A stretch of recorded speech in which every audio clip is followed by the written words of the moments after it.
So hey guys, welcome back to my channel Sparkling Sparkles. I am Kanishka और यार आज जो हम पढ़ने जा रहे हो हमारा इंस्ट्रक्शन सेट का इंट्रोडक्शन है हमारी 8085 माइक्रो प्रोसेसर का। ठीक है, तो जल्दी से इस वीडियो को स्टार्ट करते हैं और देखते हैं क्या कुछ सीखने को मिलेगा आज। तो सबसे पहले तो यही देखो कि हमारा इंस्ट्रक्शन सेट होता क्या है। तो the commands given to a microprocessor to perform specific operations on the data। तो हमारी कुछ कमांड्स जो हम अपने माइक्रो प्रोसेसर को देते हैं ताकि हमारा कोई स्पेसिफिक ऑपरेशन परफॉर्म हो सके डाटा के ऊपर, वो हमारा इंस्ट्रक्शन बोला जाता है ना। और उन इंस्ट्रक्शंस का पूरा set is our instruction set 8085 का पढ़ेंगे इस वीडियो के अंदर। तो देखो, मान लो हमारी एक मेमोरी है ना। मेमोरी हम सभी जानते हैं, without memory nothing is possible. तो इधर कुछ एड्रेस लिखा होगा और इधर हमारा डाटा स्टोर्ड होगा इसके अंदर। ठीक है, इधर इस वाले पार्ट में हमारा एड्रेस लिखा है और इधर डाटा लिखा है। तो मान लो हमें कोई एडिशन ही परफॉर्म करना है दो नंबर्स का। ठीक है, तो मान लो इन इन दो नंबर्स का हम एडिशन परफॉर्म करना चाह रहे हैं, तो हम कैसे कर पाएंगे उसे। तो हमारे माइक्रो प्रोसेसर के पास खुद का दिमाग तो है नहीं कि भाई हाँ जो है हमने बोल दिया कि भाई एडिशन कर दो दो नंबर्स का और वो खुद ही करने लग जाएगा। हमें पहले उसे बताना पड़ेगा कि भाई पहले तो ये वाला नंबर उठा है ना, एक ये नंबर उठा, फिर इसके बाद नेक्स्ट नंबर भी उठा, उसके बाद फिर इन दोनों को प्लस कर और इसका फिर किसी एक लोकेशन पे मेमोरी लोकेशन देंगे, वहां पे हमारे नंबर को जो रिजल्ट है उसे स्टोर भी करना पड़ेगा हमें, है ना। यही होता है हमारी प्रोग्रामिंग के अंदर। हम इनपुट देते हैं, देन प्रोसेसिंग होती है, आउटपुट आता है और उसे आउटपुट को स्टोर करना पड़ता है हमें। तो अब हम अपने माइक्रो प्रोसेसर को इंस्ट्रक्शंस कैसे देंगे, हम ये सीखेंगे। ठीक है, तो बेसिकली सबसे पहले तो हमें ये देखना है कि हमारे पास इंस्ट्रक्शंस को लिखने का एक फॉर्मेट होता है। ठीक है, तो सबसे पहले हमारी इंस्ट्रक्शन लिखी जाएगी। मान लो हम एडिशन ही करना है मान लो, ठीक है। तो हम क्या करेंगे, सबसे पहले दो रजिस्टर्स लेंगे, है ना।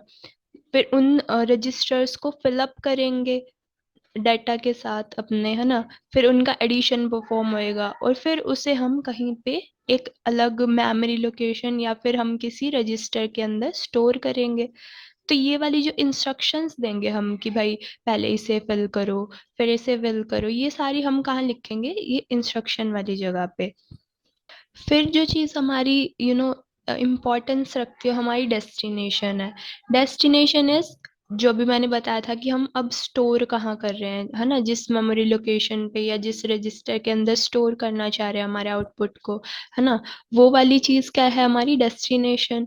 और जहाँ से हमारा इनपुट आ रहा है वो हमारा सोर्स है। ठीक है, तो हमेशा हम अपनी इंस्ट्रक्शन को इसी फॉर्मेट में लिखेंगे कि पहले जो हम ऑपकोड दे रहे हैं यानी कि इंस्ट्रक्शन दे रहे हैं, फिर हमारी डेस्टिनेशन लिखी होगी और देन हमारा सोर्स होगा। ठीक है, तो आगे हम जब पढ़ेंगे इनको तब हम देखेंगे ये चीज।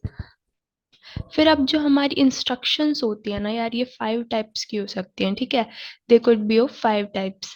सबसे पहली हमारी डाटा ट्रांसफर इंस्ट्रक्शंस। अब नाम से ही पता लग रहा है कि भाई डाटा एक जगह से दूसरी जगह पे ट्रांसफर हो रहा होगा, है ना।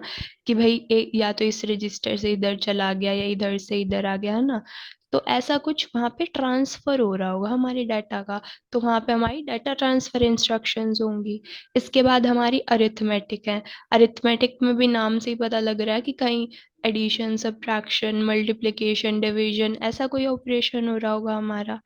देन हमारी लॉजिकल इंस्ट्रक्शंस। लॉजिकल इंस्ट्रक्शंस भी तुम जानते हो, एंड और नॉट, ये सब गेट्स वगैरह तुमने पढ़ रखे हैं डिजिटल इलेक्ट्रॉनिक्स में, है ना। ये सारा कुछ हमारा क्या आ जाएगा हमारी लॉजिकल इंस्ट्रक्शंस के अंडर। इसके बाद हमारी है ब्रांचिंग इंस्ट्रक्शंस। ये थोड़ी सी अटपटी लगेंगी, फिर भी इनको हम पढ़ेंगे अच्छे से समझ आएगा हमें। ब्रांचिंग के अंदर क्या होता है बेसिकली कि हमारा जो प्रोग्राम का कंट्रोल होता है ना, वो शिफ्ट हो रहा होता है। जैसे फॉर एग्जांपल कुछ हमें ऐसा करना पड़ गया कि एक तो हमें ये वाली मेमोरी लोकेशन चाहिए थी, मान लो 8000 है ये, एक तो 8000 चाहिए थी, एंड देन हमें सीधा कहीं आसपास 8010 ले ली, मान लिया 8009 ले ली, है ना। इसको एक्सेस करना पड़ेगा प्रोग्राम के बीच में, वहां हमारी जंप इंस्ट्रक्शन यूज हो गई, है ना। तो ये हमारा प्रोग्राम का कंट्रोल शिफ्ट हो रहा है कि यहाँ से हमने ये वाली चीज एक्सेस नहीं की, इसके बाद सीधी हमें ये वाली करनी पड़ गई, है ना। तो यहाँ पे हमें जंप यूज करनी पड़ती है। तो ऐसी ब्रांचिंग इंस्ट्रक्शंस रहेंगी हमारे पास। देन हमारी input output and machine instructions रहेंगी। ये वाली ना यार स्पेशल टाइप ऑफ इंस्ट्रक्शंस होती हैं, इनको भी डिटेल में पढ़ेंगे हम साथ के साथ। इसके बाद देखते हैं। अच्छा जी, जो अब हम नेक्स्ट चीज पढ़ेंगे वो है हमारी इफेक्ट ऑन फ्लैग्स। हमारे फ्लैग्स पे कैसे इफेक्ट आ रहा है हमारे इंस्ट्रक्शन सेट का। हमें पता है कि जो हमारे फ्लैग्स होते हैं वो हमारी याद है, अलग चीज नहीं है कोई, हमने पढ़ रखा है ये कि एक फ्लैग रजिस्टर होता था, है ना। 8 पार्ट्स होते थे जिसमें से जो 5 पार्ट्स है वही हमारे यूजफुल हुआ करते थे। और फ्लैग्स हमारे क्या बताते हैं, हमारे जो माइक्रो प्रोसेसर का स्टेटस होता है उसके बारे में बताते हैं, हमारा आउटपुट आने के बाद, है ना। ये सब हम जानते हैं पहले से ही।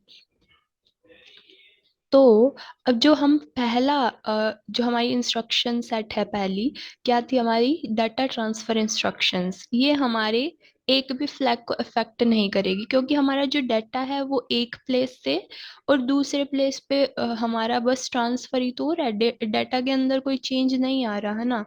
तो नो फ्लैग्स आर अफेक्टेड।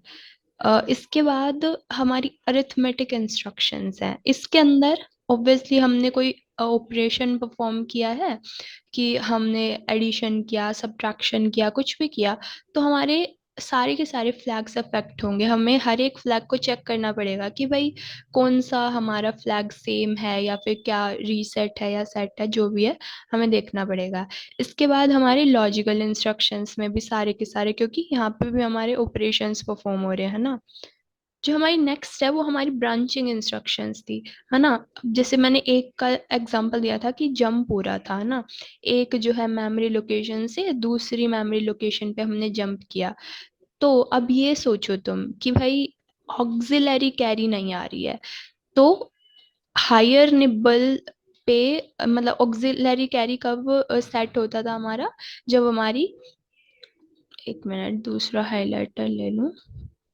हाँ, तो हमारे हायर लोअर निबल से हायर निबल पे जब हमारी कैरी जाती थी, जब हमारा ऑक्सिलरी कैरी फ्लैग सेट होता था, कैरी बिट फ्लैग बिट हमारी सेट होती थी, है ना। तो सिर्फ ऑक्सिलरी कैरी बिट के अलावा और सारे फ्लैग्स को हमें चेक करना पड़ेगा कि भाई उनमें कोई कैसे चेंजेस आ रहे हैं, सेट हो रहे हैं या रीसेट हो रहे हैं। इस हिसाब से फिर हमारी इनपुट आउटपुट और मशीन इंस्ट्रक्शंस के अंदर हर एक इंस्ट्रक्शन पे डिपेंड करेगा, क्योंकि ये हमारी स्पेशल काइंड ऑफ इंस्ट्रक्शंस होती हैं। ठीक है, तो आगे देखेंगे क्या कुछ होता है इसके अंदर। तो ये हमने फ्लैग्स के ऊपर कैसे इफेक्ट आता है हमारे इंस्ट्रक्शन सेट का, वो हमने देख लिया है। तो बस यार इस वीडियो के लिए इतना ही। Thank you very much for watching this video till the end. Next video से हम अपनी डाटा ट्रांसफर इंस्ट्रक्शंस को स्टार्ट करने वाले हैं, तो देखना ज़रूर से भी। इस वीडियो को तुम लोग लाइक कर सकते हो अगर अच्छी लगी हो तो, और नेक्स्ट वीडियो के अंदर मिलते हैं, तब तक के लिए बाय बाय।